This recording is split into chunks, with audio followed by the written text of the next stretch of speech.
네, 여러분 이어서 우리 예제 2번 풀어보겠습니다. 우리 지금 부당행위 계산의 부인에 대해서 공부를 하고 있고 이론 정리 마쳤고 예제 1번 풀어서 기본적인 거는 여러분 이제 우리가 완성했어요. 그런데 여러분 여기서 한 걸음 더 나가 보는 겁니다. 이게 이제 부당행위 계산의 부인에서 좀 어려운 축에 속하는 우리 문제입니다. 하지만 이게 최근에도 나왔고 심심찮게 나오는 문제이기 때문에 한 걸음 더 나가서 여기까지 한번 정복해 보겠습니다.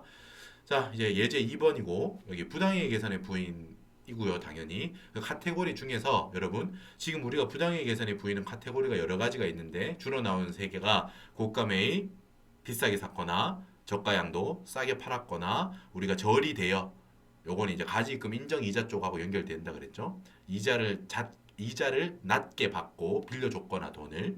자, 이런 거 하는데 여전히 우리는 고가 매입에 있습니다.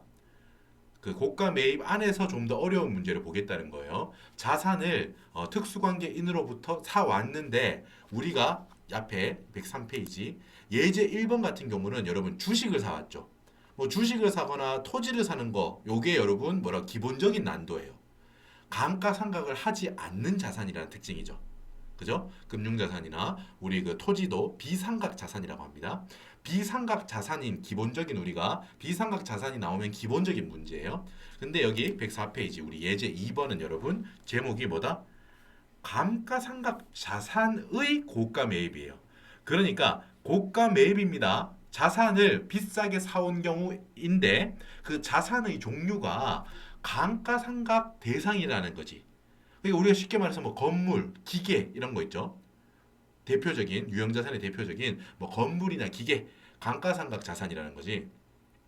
그런 거를 사왔을 때는 여러분 추가적으로 우리가 생각해야 되는 문제가 있어요. 기본적인 건 똑같아요, 여러분. 일단 자산의 고가 매입이니까 우리가 앞에서 했던 거 똑같이 야, 왜 그렇게 비싸게 사왔냐? 세법이 말합니다. 야, 회계야, 너 왜 그렇게 비싸게 사오고 그걸 다 장부에 적었냐? 나는 그 금액이 다 인정 안 할 거야. 나는 시가까지만 자산의 취득 원가로 인정할 거야. 나머지 깎아내. 그리고 그 깎아내는 그 금액만큼, 즉 비싸게 사온 그 금액만큼 야 누가 가져갔냐? 특수관계인이 가져갔냐? 그럼 그 특수관계인 너 소득세 내. 라고 해서 그 금액만큼을 우리가 뭐 상여 혹은 배당 혹은 기타 소득 이런 걸로 사회 유출로 처분한다고 했죠. 귀속을 찾아서 소득세 물리는 거. 자, 거기까지는 똑같아요. 그게 달라지는 건 아니고 추가적인 문제가 생긴다는 거예요. 그 문제가 뭔지 한번 이 문제를 통해서 살펴볼게요. 자, 부당의 계산의 부인이고 고가 매입, 감가상각 자산에 대한 고가 매입이에요. 1번. 자, 이 문제는 일단 21년도가 올해가 21년도라는 가정을 하고 좀 따라와 주세요. 올해 1월 달에 샀다는 거야. 올해 1월 달에 샀다는 거예요. 뭐 22년으로 생각해도 크게 문제 없습니다. 그냥 올해 지금 문제를 푸는 해 1월 달에 샀다는 거예요. 대표이사 특수관계인으로부터 건물이죠. 건물 감가상각 자산이죠. 건물 감가상각 자산을 9억에 취득했대요. 그리고 나서 현금 9억이라고 나가고 현금 9억 나가고 건물의 취득 원가 9억이라고 적었대. 건물 자산가액 9억이라고 적었대요. 장부에 9억이라고 적었대요. 자, 그러고 나서 뭐 우리가 앞에서 봤듯이 이걸 시가보다 비싸게 샀는지 싸게 샀는지를 판단해야 된다고 했죠. 자, 건물의 시가, 시장에서 거래되는 가격은 분명하지 않으며 우리 시가를 안다면 당연히 이걸 1순위로 해서 요 기준으로 판단해야겠죠. 자, 하지만 2순위, 1순위 모르니까 시가 모르니까 2순위 뭐예요? 간평법인 혹은 간평업자의 감정가액. 만약에 이것도 모른다라고 한다면 3순위 뭐? 상속증여세법상의 보충적 평가액이라고 했죠. 일단 우린 2순위를 안 해. 감정가액 2순위 알잖아. 그러니까 즉 6억. 감정가액은 6억이래요. 그러니까 이거를 우리는 시가로 한다라는 거예요. 지금 여기까지 또 완전히 똑같아요. 앞에랑 별다를 게 없고. 그러니까 우린 뭐다? 아, 6억짜리를 9억에 샀네. 왜 이렇게 비싸게 주고 샀지? 그럼 당연히 우리 그 부당한 이익 요건 뭐다? 비율 요건. 시가의 5% 이상 비싸게 샀나? 6억 곱하기 5% 하면 3천만 원이죠. 차액이 3천만 원 이상이죠. 당연히 3억이나 비싸게 주고 샀잖아. 그리고 그 요건, 비율 요건에서 이미 걸렸고 혹시나 해서 한번 또 봐요. 절대 금액 요건 얼마? 3억 이상 비싸게 주고 샀나요? 딱 3억 비싸게 주고 샀죠. 3억 이상에 걸리는 거예요. 그러니까 요건 두 개 다에 걸리는 거예요. 현저한 이익의 분요 요건에 걸리는 거야. 즉 부당이익 계산의 부인의 적용 대상이라는 겁니다. 됐죠? 여기까지 했으니까 여기까지만 보고 한번 풀어볼게요. 자, 스텝 1은 우리가 했던 거 전체를 스텝 1이라고 합니다. 1번 뭐다? 고가 매입 자산을 시가로 과매입 조전, 송금살인 마이너스 유보하고 동일한 금액만큼에 대해서 야 누구한테 이렇게 비싸게 주고 샀냐? 즉 그 차액 비싸게 주고 산 차액만큼을 누구한테 이익으로 분여했냐? 누가 가져갔냐 이거 이 금액만큼 확인해서 우리 지금 아까 전에 여러분 대표이사였죠? 그죠? 대표이사였으니까 뭐다? 입금 산입하고 여러 가지로 처분하는데 귀속자에 따라서 상료로 우리 처분한다. 그게 바로 이거죠, 여러분. 송금 산입, 뭐 건물 A 3억 마이너스 유보, 입금 산입, 부당이익 계산의 부인. 요 누가 가져갔냐? 부당이익 계산을 부인하다 보니까 그 금액만큼에 대한 소득세를 물려야겠다. 그래서 적는 칸이는 거야. 그래서 여기 적기 좀 애매하죠. 부당이익 계산의 부인. 뭐 이걸 다 적으면 너무 길잖아. 부당이익 계산을 부인했더니 소득세 귀속자가 나와서 거기에 이만큼 내라 뭐 이렇게 적기 너무 길잖아. 그래서 뭐 부당이익 계산의 부인이라고 적으면은 요거 다 이해하는 거예요. 입금 산입하고 법인세 더 내. 그리고 3억하고 누가 가져갔냐?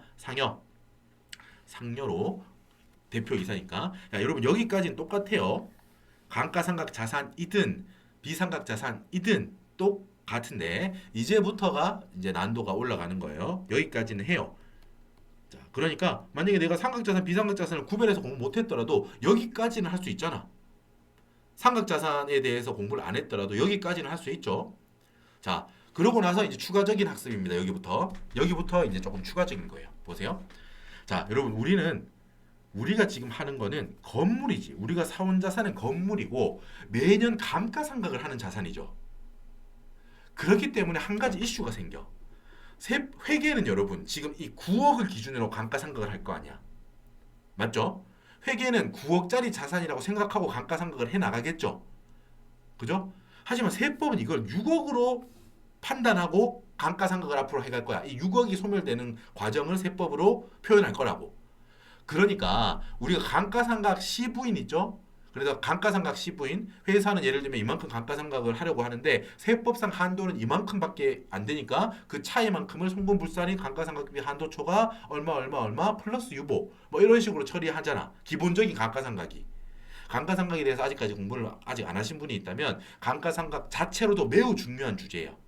그러니까 이 문제는 지금 부당이익 계산과 감가상각이 합쳐진 문제야 지금 이거는. 알겠죠? 그래서 여기서는 지금 우리 부당이익 계산의 부위는 마스터했어요. 기본적인 모형은. 여기다가 감가상각을 살짝 얹는 거지 이 문제는. 감가상각을 얹은 거야. 부당이익 계산에다가. 그렇기 때문에 어려운 거고. 자, 그래서 지금 제가 설명을 충분히 이제 열심히 드릴 텐데 감가상각도 독립된 문제가 또 나온다고 무조건. 그래서 거기 가서도 제가 감가상각에 대해서 많은 시간을 할애해서 강의를 할 겁니다.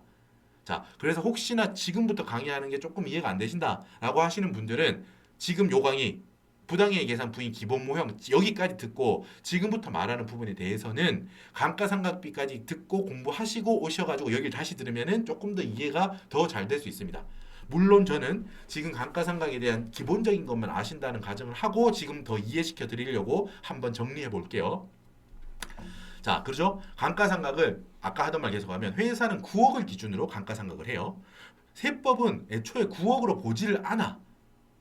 그죠? 6억으로 본다고. 우리가 기본적으로 감가상각 쪽에서 처리하는 문제는 회계도 일단 취득 원가 자체는 9억으로 봐. 그리고 세법도 취득 원가 자체는 9억으로 봐요. 거기에다가 뭐 플러스 유보나 마이너스 유보 좀 추가적으로 뭐 즉시상각 의제나 여러 가지 사항을 추가적으로 조금 조정할 게 있다면 그걸 조정해서 세법상 뭐 한도 금액, 감가상각 한도 금액을 뽑아내요.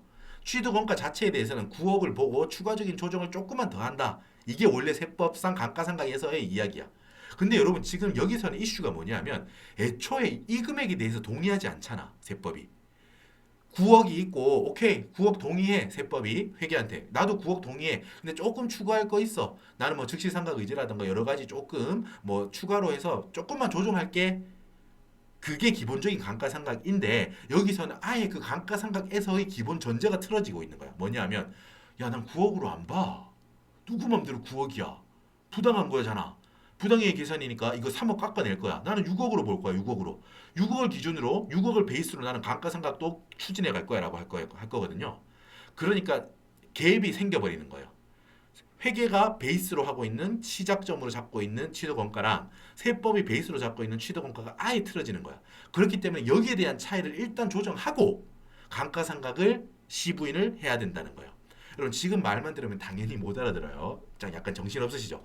요거에 대해서 한번 뒤에 밑에서 표로 한번 잠깐 표현해 볼게요. 104페이지 밑에 한번 볼게요. 말했습니다, 여러분. 지금 여기 원래 좀 어려운 부분이에요. 부당이익 계산의 부인하고 감가상각까지 합쳐지기 때문에 어렵습니다.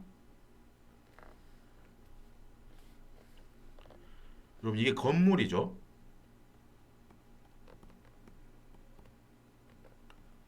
여러분 회계는 이거를 9억짜리라고 본다는 거예요. 이만큼을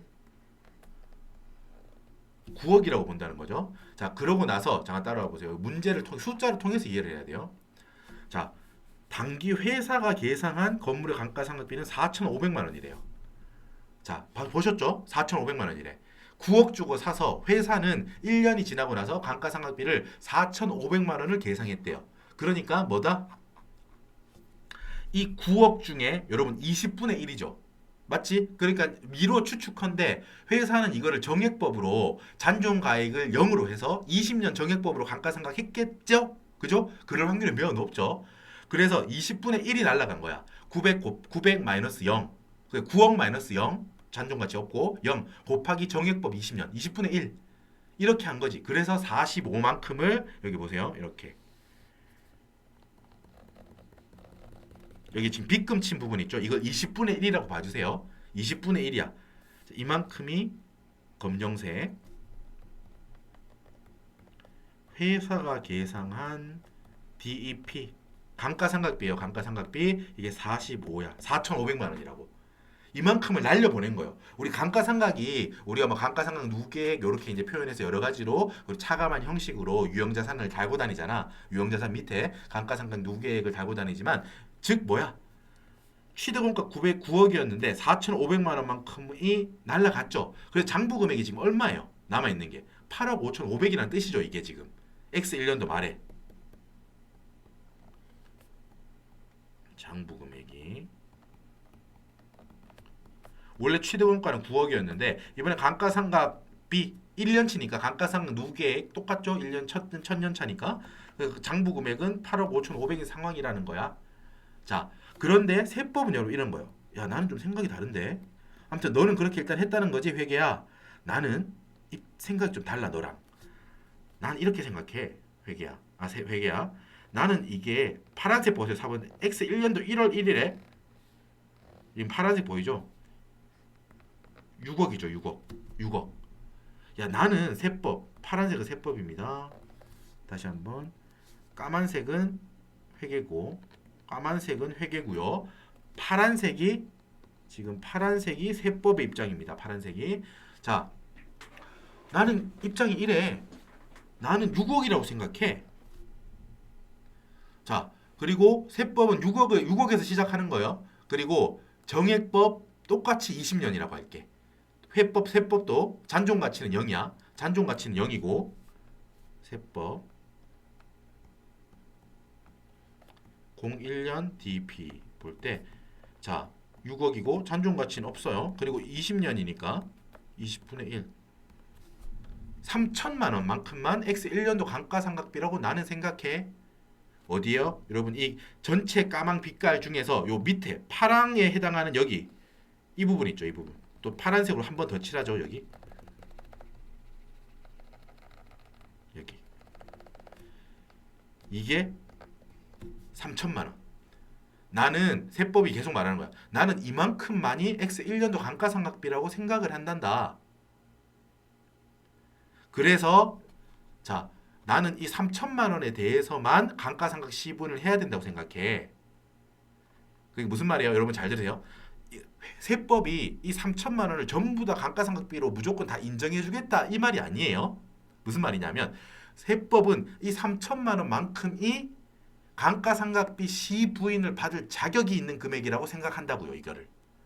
그러니까 이 3천만 원이 다 비용으로 송금으로 시인될 수도 있어. 인정될 수도 있어요. 시인이라고 하는 건 인정하는 거예요. 그리고 이 3천만 원 중에서 일부분만 인정 시인되고 일부분은 부인될 수도 있어. 그게 바로 시부인이에요. 감가상각비 중에서 일부는 시인되고 일부는 부인되는 거야. 즉 감가상각비 3천만 원 중에서 한도 금액을 체크해서 한도 금액까지는 인정하고 즉 시인하고 한도 금액을 초과하는 부분에 대해서는 부인하겠다. 그게 우리가 보통 말하는 감가상각비 시부인이에요. 감가상각비 한도 초과가 그걸 말하는 거라고. 자, 알겠죠? 그러니까 이렇게 되는 거야. 세법은 알겠니? 회계야. 너는 이 4,500만 원만큼을 감가상각비라고 까만색 지금 길쭉한 요거 벽 이만큼을 감가상각비라고 4,500만 원이라고 계상했잖아. 하지만 나는 그렇게 생각하지 않아. 나는 이 4,500만 원 중에 3천만 원만큼만 감가상각 할 수 있는 감가상각의 대상이 되는 자격이라고 생각해. 자격이 있는 애라고 생각해. 그러니까 여러분 보세요. 세법은 지금 4,500 중에서 여기 있죠, 여기. 이 부분 아이고 빨간색으로 이 부분 이 네모 박스 있죠. 이 네모 박스 이만큼은 금액 얼마예요, 여러분? 얼마야 이거? 회계는 길쭉한 거 전체니까 4,500을 500이었고 파란색 부분은 3,000이잖아. 그러니까 결국 이만큼은 어디예요? 1,500이지. 1,500. 그죠? 그죠? 그러니까 세법이 아예 인정하지 않았던 자산 부분에 대한 감가상각비예요, 이게. 동의하세요? 자, 지금 위에 있는 이 네모 박스 있죠. 위에 있는 이 박스. 위에 있는 지금 검은색으로 말한 이 박스 있죠, 이 박스. 이 박스는 세법은 애초에 인정하지 않아서 이 3억이죠, 3억 이거. 3억만큼을 날려보냈죠. 어떻게? 송금 산입 3억 마이너스 유보. 안녕, 너 나가라. 너는 세법 내 입장에서는 인정할 수가 없어. 꺼져. 이렇게 나가. 이렇게 한 거야. 3억 얘는 애초에 없는 애라고. 처음부터 얘는 없는 걸로 날려보내버린 애야. 그런데 회계가 이렇게 막 올려놓은 거야. 감가상각비라고 1,500만 원을. 그러니까 세법은 이 1,500만 원을 보면서 기가 차죠. 야, 너는 왜 남아 있냐? 너는 그 회계 네가 계상한 4,500만 원 중에 1,500만 원만큼은 세법인 내가 처음부터 날려보내버린 3억에 해당하는 부분 아니냐? 너는 이렇게 생각하면 돼요. 감가상각 시부인을 받아볼 자격도 없어. 무슨 말인지 알아요? 시부인 이 감가상각 3천만 원 요거처럼 감가상각 범위 안에 있는지 없는지 확인해 볼 필요가 없다고. 너는 애초에 비용이 아니야라는 거야. 애초에 비용으로 계상할 자격 자체가 없다니까. 전액이 다 1,500만 원은 여러분 요거를 바로 어떻게 말하냐? 1,500만 원도 여러분 회사가 계상한 감가상각비의 일부죠. 그러니까 이거를 여러분 이렇게 표현해요. 감가상각비 중에서 뭐 시부인을 받을 자격도 없고 그냥 직접 전액을 부인한다. 직접 전액 부인해야 되네. 지금 이로 논리적으로 맞죠? 따라오고 계시죠? 세법이 인정하지 않는 자산인 3억의 부분에 대해서 회사가 감가상각비라고 떡하니 올려놓은 거야. 1,500만 원을. 그죠? 그러니까 그 부분에 대해서는 야, 볼 것도 없어. 너는 나가. 아웃. 이렇게. 무조건 되게 송금불산이 바로 해버리는 거예요. 1,500만 원에 대해서는. 그러고 나서 남아있는 3천만 원에 대해서만 야, 너 한번 시부인 받아보자. 너는 3천만 원 중에 얼마만큼 인정받는지 한번 시부인을 받아보자. 3천만 원만. 이렇게 하는 거예요. 여러분 이제 제가 최대한 이해하기 쉽게 이렇게 이제 그림으로 이렇게 해서 표현을 했는데 못 따라올 정도로 어렵다 이런 게 아니잖아. 동의하시잖아, 그죠?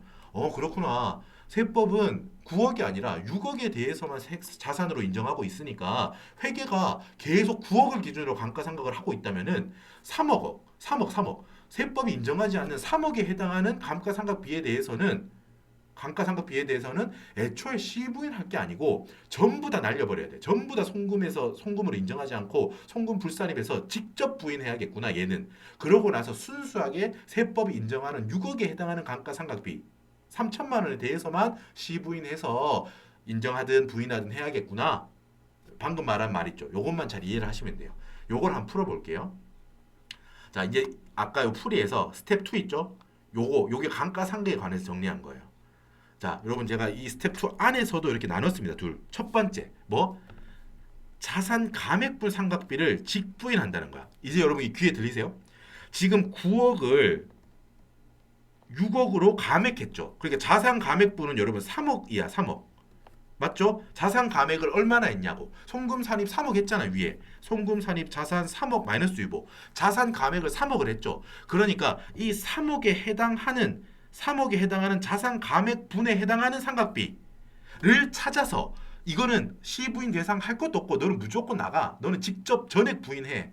직접 전액을 송금에 아니야. 송금해서 부인할 거야. 직접 전액을 다.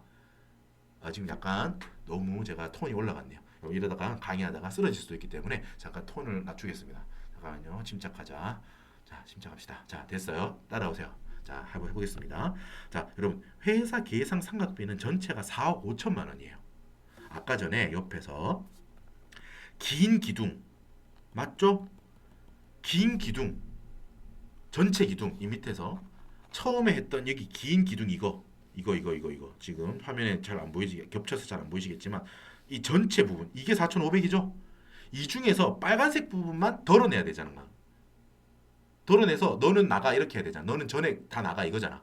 요 비율만 찾아내면 되겠죠. 여러분 이 비율을 어떻게 찾아내요? 어렵지 않죠. 이 전체 검정 기둥 중에서 빨간색 부분의 비율 어떻게 찾아내요? 전체 금액 곱하기 어떻게 돼요, 여러분? 아니지. 4,500 그러니까 감가상각비 비율 이 까만색 중에 빨간색 맞죠?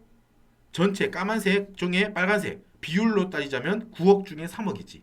전체 이 크기 맞죠? 평행하니까 우리가 지금 이렇게 직각으로 내려오니까 평행으로 내려오니까 똑같잖아 비율상.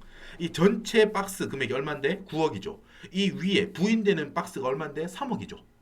그러니까 이 전체 까망이 이게 4,500만 원이잖아. 전체 감가상각비를 요 빨간색만 발라내려면 비율을 곱해주면 되지. 이 전체 4,500만 원 곱하기 어떻게 전체 9억 중에 3억. 자산이 감액되는 부분 비율이잖아 이게. 그만큼을 곱해주면 빨간색 금액이 딱 나온다는 거지. 1,500만 원. 맞죠? 이걸 식으로 표현한 거예요 이거. 회사가 계산한 상각비를 적어요. 이 전체 길쭉한 거잖아. 4,500. 여기다가 뭐 회사가 계산한 자산가액 9억. 지금 이 그 기계장치인가요? 건물이죠. 건물 전체가액 9억. 여기서 말하자면 이 전체 네모 박스 이거죠. 이 전체 네모 박스 이거 9억. 중에 3억이 날라간 거잖아. 그러니까 분자에는 3억. 감액된 자산가액 3억. 이걸 적는 거죠. 이 감액된 자산가액 3억은 여러분 당연히 이거죠. 위에서 송금 산입 3억만큼 날렸잖아. 이만큼을 여기 적어주는 거죠. 당연히 분자에 적는 거지. 왜? 회사가 계산한 기준으로 회사는 이 4,500만 원이 이 9억 전체를 기준으로 나와 있는 거죠. 그러니까 이 중에서 날라간 부분, 세법이 인정하지 않는 부분의 비율만 찾아내려면은 4,500 곱하기 전체 자산금의 9억 분의 날라간 부분 3억 이렇게 하면 되죠. 됐죠? 여러분 충분히 제가 최대한 수식을 여러분한테 이해하기 좋게 설명드렸습니다. 1,500만 원 이렇게 찾아내는 거예요. 이 1,500만 원은 어떻게 하면 된다고? 이 찾아낸 1,500만 원은 우리 밑에서 봤던 요 빨간색 박스잖아. 빨간색 동그라미 여기잖아. 빨간색 박스 여기 1,500만 원 지금 찾아낸 거죠. 4,500만 원 전체 감가상각비 중에 곱하기 분모의 9억 전체 자산 회계상 자산에다가 분자에 세법이 날린 자산 금액 9억 분의 3억 만큼 비율로 해서 이만큼은 뭐다? 야 너는 시부인 받아볼 자격도 없어 임마. 너는 전액을 직접 부인할 거니까 전체 다 송금 불산입이다. 동의하시죠? 맞죠? 그렇게 해서 송금 불산입 여기 자산 감액분 상각비 감가상각비 적어도 됩니다. 자산 감액분에 해당하는 감가상각비라는 뜻입니다. 뭐라고? 자산이 감액된 3억에 해당하는 분의 상각비다 이런 뜻이에요. 1,500만 원 당연히 유보 플러스 유보. 자 여기 끝나는 게 아니라고요. 자 여러분 지금 한 이 박스 있죠? 이게 지금 여기야 여기 1,500만 원만큼 여기에 대한 직부인에 대한 세무조정을 먼저 한다라는 거야. 직접 부인할 자격이 있나? 자 다시 한번 시부인 받을 자격이 없고 직접 부인되는 애에 대해서 먼저 세무조정하자 이거예요. 알겠죠? 여러분 지금 이따가 나중에 공부하시겠지만 지금 요런 방식으로 하는 거에 대해서 세법에서 되게 자주 만나게 돼. 우리가 시험 보는 범위 안에서는 여러분 나중에 접대비라는 게 또 우리가 넘어야 될 큰 산이 있는데 접대비에서도 요런 기분으로 한번 해요. 뭐냐? 접대비도 뭐 한도 금액하고 뭐 한도까지는 시인하고 초과액은 부인하고 뭐 이런 거 하잖아요. 근데 그 전에 뭐 해? 애초에 여러분 증빙을 안 받은 애들 뭐 이런 애들 있죠. 애초에 접대비 시부인을 받을 자격이 없는 애들 전부 다 송금불산입해서 뭐 기타 사유치를 하거나 아니면은 그게 예를 들어서 대표이사가 개인적으로 쓴 거다. 그러면 걔한테도 상여 처분해 버리지. 회사가 부담해야 될 접대비가 애초에 아닌 애들은 애초에 직접 부인한다고. 접대비 할 때도 직부인하는 거야. 뭐 구조가 시부인 받을 자격도 없는 애들을 먼저 다 발라낸다고. 시부인은 모두가 그렇게 합니다. 순서가. 야, 너는 한도 체크 받을 자격도 없어. 요런 논리로 세법이 대부분 이루어져 있다고. 법인세법 쪽에 막 많이 이렇게 이루어져 있어요. 지금 여기도 지금 따라오고 계시죠? 이해되시잖아. 못 따라올 정도의 뭐 난도가 있거나 이러진 않아요. 그죠? 그냥 이해가 잘 되고 있으면 충분히 여러분 잘하고 계신 거예요. 어떤 거든 한도가 있고 한도 체크를 하는 어떤 송금에 관한 기준이 있다면은 애초에 그런 한도 체크 받을 자격도 없는 애들은 먼저 걸러내야 될 거 아니야. 그거를 직부인이라고 하는 거예요. 지금 여기 기준으로 말하자면 이거잖아. 감가상각비 4,500만 원만큼을 회사가 계상했는데 이 중에서 1,500만 원만큼은 세법 입장에서는 애초에 있지도 않은 3억에 대한 감가상각비잖아. 자산이 감액되어서 사라진 부분에 대한 감가상각비니까 어때? 시부인 받을 자격도 없지. 그러니까 송금불산이 1,500만 원 유보하는 거라고요. 됐죠? 오케이, 여기까지만 하겠습니다. 잘 따라오고 있으니까. 자, 여기까지 하고 나서 이제 우리가 감가상각비에서 많이 하게 될 그냥 정상적인 시부인을 하는 거예요. 자, 어떻게 한다? 초록색으로 해볼까요, 이제? 감가상각 시부인. 회사 감가상각비를 여러분 보세요. 잘 보세요. 4,500만 원이 뭐다? 문제에서 주어져요. 회사가 뭐 전체 상각비를 4,500만 원만큼 했다라고 주어지고 우리는 주의할 점. 지금 여러분 여기 윗단계에서 송금불산의 자산감액분 상각비 1,500만 원 유보라고 해서 직부인으로 1,500만 원만큼을 날려버렸어 이미. 그지? 회사는 4,500만 원만큼을 감가상각비랍시고 장부의 손익계산서에 적어뒀는데 회사는 그 중에서 1,500만 원만큼은 이미 나가 너 비용 넌 무조건 비용 안 되잖아 나가라고 했잖아. 그지? 그러니까 시부인의 대상에서 어떻게 해야 돼? 빼야 되지. 동의하시죠? 지금 논리적으로 따라오고 있죠. 그러니까 3천만 원만 남는 거예요. 시인 될지 부인 될지 모르겠지만 판단을 받아볼 금액이 3천만 원만 자격이 있는 거야. 그러니까 전체 4,500에서 1단계에서 직부인대 금액만큼은 빼야겠죠? 항상 이렇게 되어 있는 거야. 위에서 1,500원만큼 부인됐다면 그만큼은 시부인 단계에서 제외시켜줘야죠. 맞죠? 자, 이렇게 하고 나서 이제 회사 상각비는 됐습니다. 3천만 원으로 우리 정해졌어. 이거를 확인해 보는 거야. 세법이 인정하는 상각 범위의 한도액 얼마인지. 여러분 보세요. 회사가 계상한 자산가액은 9억입니다. 그리고 지금 나중에 감가상각비에서 또 공부하겠지만 여기 내용연수 신고하지 않았고 건물이기 때문에 여러분 무신고시고 정액법으로 합니다. 여러분 지금 여기까지는 약간 깊이 들어가는 거예요. 감가상각비에서 또 할 겁니다. 감가상각비 공부하시고 보시면은 아 맞아. 건물은 신고할 때나 무신고할 때나 무조건 정액법이지.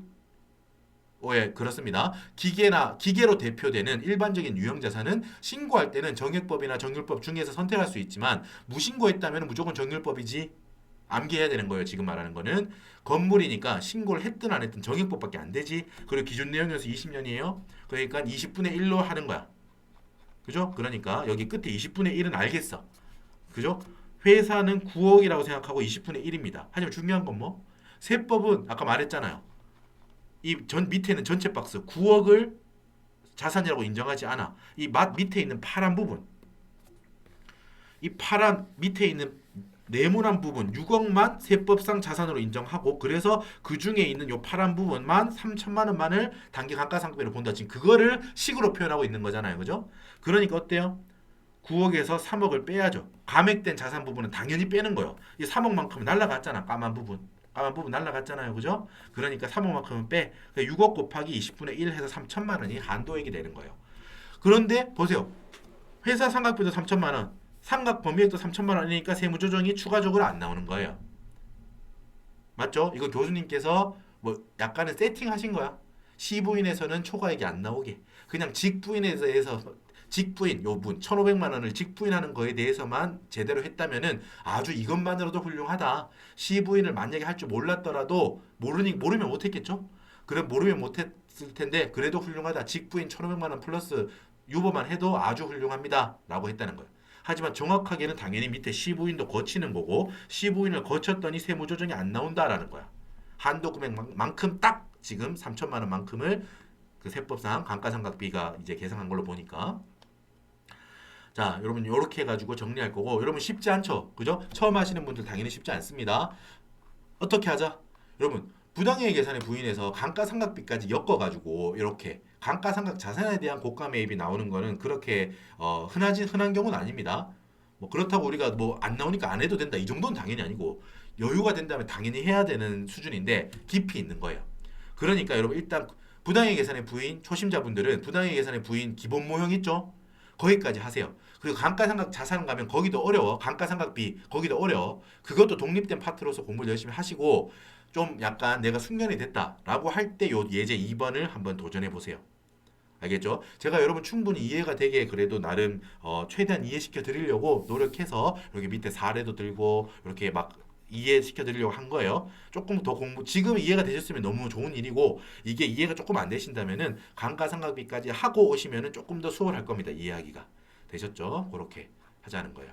자, 여러분 예제 2번 이렇게 마스터 우리 했고 이제 그 100페이지로 오셔 가지고 저 너무 쉬워. 토지기 때문에 66회 기출을 풀이하고 요 영상 마치겠습니다. 자, 한번 읽어 볼게요. 물 좀 마시겠습니다.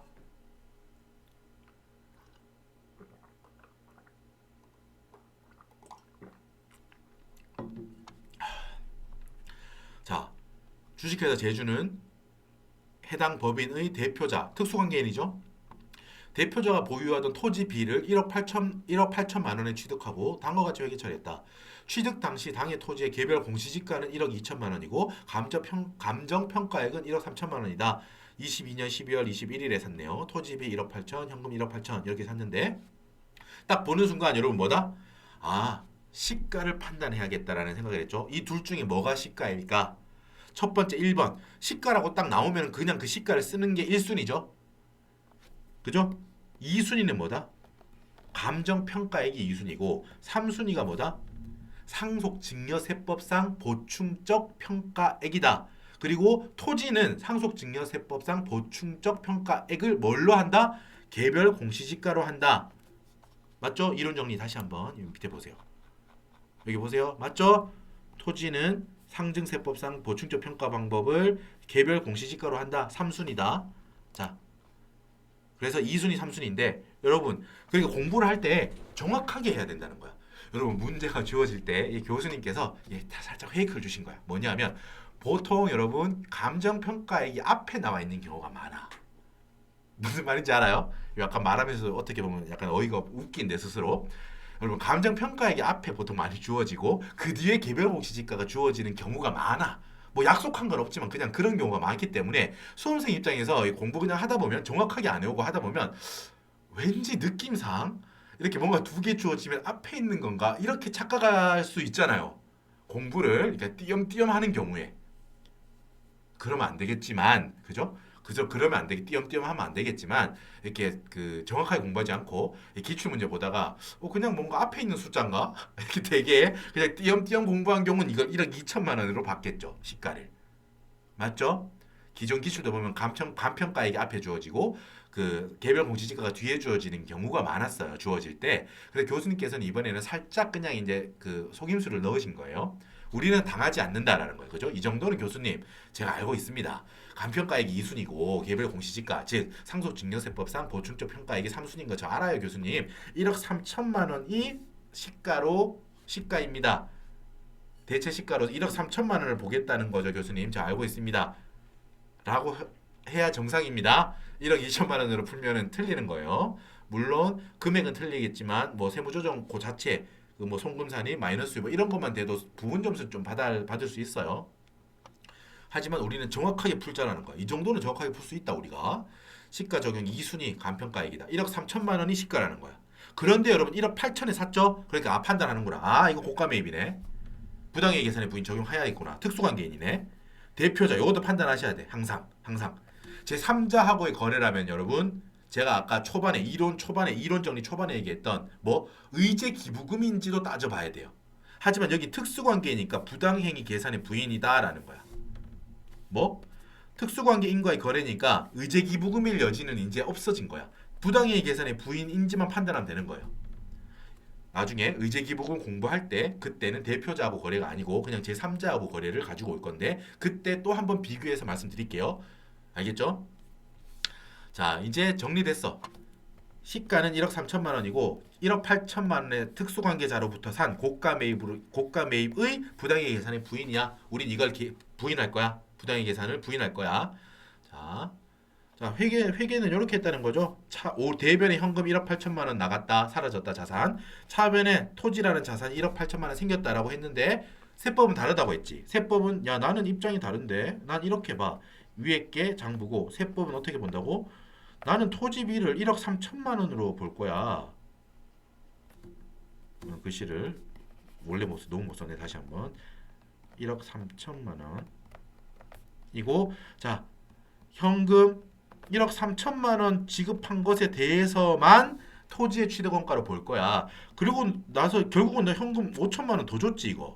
그지? 회계한테 말하는 겁니다, 여러분. 이만큼은 야 이거 누가 가져갔냐? 사회에 유출됐지. 그러니까 회사 밖으로 누가 가져갔지. 요거 누가 가져갔냐?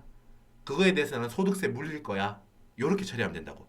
그래서 뭐 1번 토지 1억 3천만 원으로 1억 8천을 1억 3천만 원으로 토지를 조정해 주면 돼요. 그죠? 그러고 나서 이 사회 유출을 2번 요거에 대해서 누가 가져갔냐? 대표자잖아. 대표자에게 상여 처분해 주면 되겠다. 라는 아이디어대로 하면 되죠. 아주 쉽잖아. 감가상각 자산까지 엮여 있는 걸 보다가 이걸 그냥 보니까 너무 쉬워. 그죠? 풀어봅니다. 자, 1번 자산의 고가 매입이구나. 부당이익 계산의 부인이고 특수관계자니까 부당이익 계산의 부인이구나. 2번 시가 거래가의 차이. 거래 1억 8천에 샀는데 시가는 1억 3천이야. 그러니까 5천만 원을 비싸게 주고 샀어요. 어때? 시가 1억 3천에 5%는 650만 원. 그러니까 650만 원 이상을 비싸게 샀다면 부당이익 계산의 부인에 해당하는 거죠. 그런데 5천만 원이나 비싸게 샀어.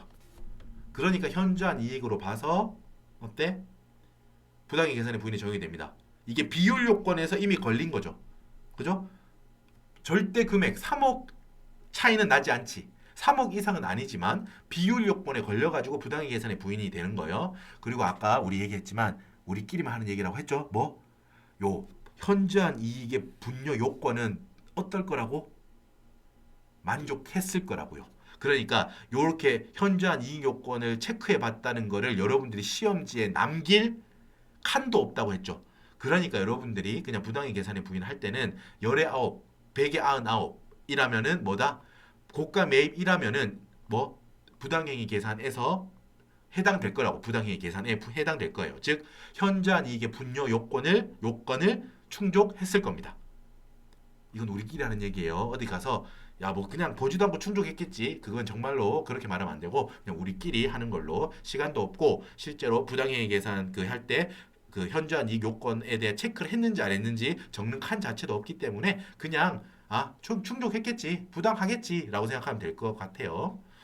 자, 그리고 세무조정은 우리 방금 말했던 거 송금선입 토지비 5천만 원으로 마이너스 5천만 원 마이너스 유보 요거잖아.